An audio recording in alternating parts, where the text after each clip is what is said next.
Recent FBI data shows a 17% increase in reported hate crimes nationwide. A hate crime is a crime motivated by racial, sexual, or other prejudice, typically involving violence. Cronkite News reporter John Cardinale spoke with a victim of hate crime here in Arizona, as well as a group offering victims support.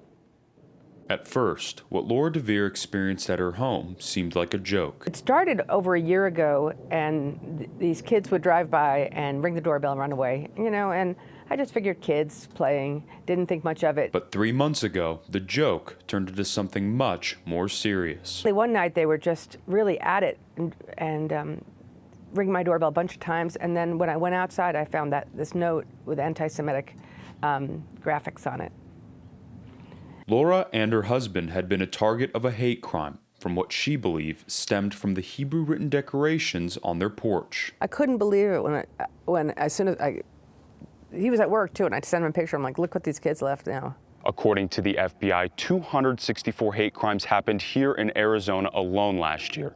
The Anti-Defamation League is here to support victims. What we offer to victims of a hate incident or a hate crime is the opportunity for advocacy, but also the opportunity for us to work with law enforcement to be able to investigate the facts of the situation and also to be an advocate for the community as a whole.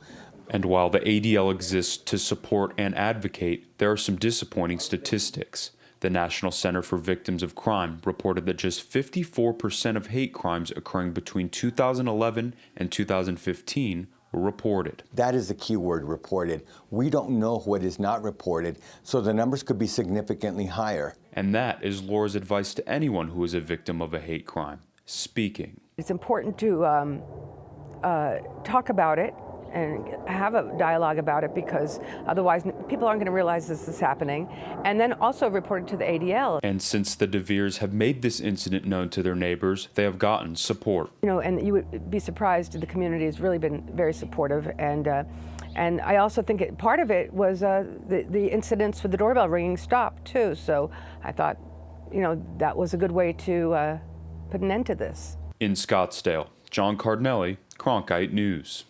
If you or someone close to you has experienced a hate crime, the ADL director suggests that you contact the police and their office immediately.